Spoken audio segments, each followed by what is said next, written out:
And welcome back to The Watchman, only right here on TBN. Well, it's one of the most famous and recognizable landmarks inside the old city of Jerusalem, the Tower of David. We paid a visit recently to the Tower of David Museum to dig deeper into the fascinating history of this site and how it got its name.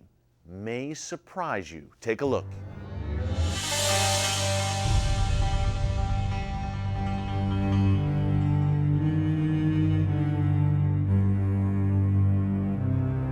This tower actually was built by Herod like 2,000 years ago. He was built this tower as part of a complex, a whole complex of buildings. And he was a great builder. Herod the Great, as they called him, was not a nice Great guy, builders but a great of builder. Israel. Yeah. Yes, of course. And here he was built three very, very big towers. We can see the stones of the tower. It's very similar to the stone that we can see in the Kotel, the Western Wall. Yeah. And it's great to see how big the stone is and how Which was hard. one of Herod. He always used those big stones, it seemed like, in a lot of his structures around Israel. He was professional in what he did. This was the goal of Herod, to do it everything big, impressive, strong. In any period, the rulers built something, especially in this specifically point. It's very high point. And also there is natural protection out of here, Gay Ben Hinnom, the valley of Hinnom. The Valley of Hinnom, of course. It's right out of these walls, which give to the citadel a natural protection Against invading armies and... Yes, and this is why the Roman, the Byzantine, the Muslims, the Ottoman, everybody built here something that's connecting to war and protection. We know that in this specifically place, Herod was built his great palace. And here we can see the down level of the remains of the foundation palace, stones. the foundation stones of the palace.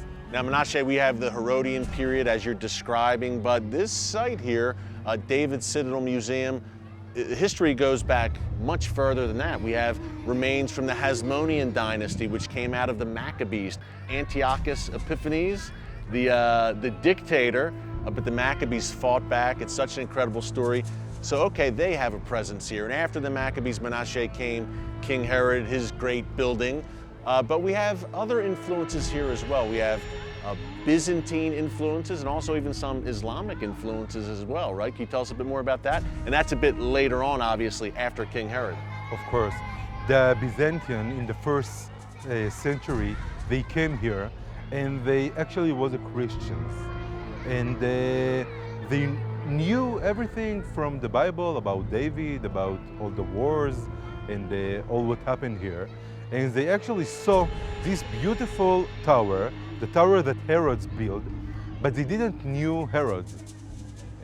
So they thought for themselves that if we are seeing here very, very impressive tower, it have to be the tower that they built by David. The mighty King David, of course. Only David could make such a majestic kind of tower, kind of building. That's interesting. The wall was built around the tower, and people from outside of the citadel didn't saw the tower of David that built by Herod.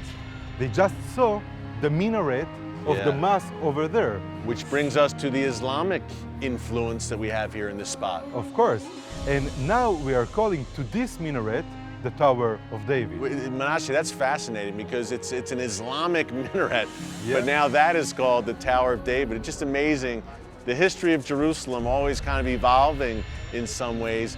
You and I were talking before the segment started, and you pointed out Isaiah chapter 2, verse 4, and I think it's really symbolic for what this site represents today, if you could read it to us now. Isaiah chapter 2, number 4.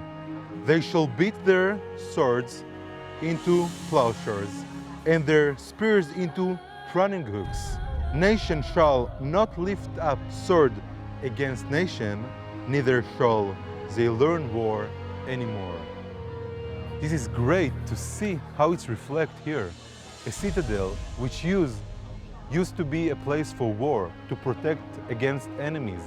Now we are using this amazing place for a culture, for students, for people to come here, for tourists to come and to learn, to get the knowledge of this beautiful city.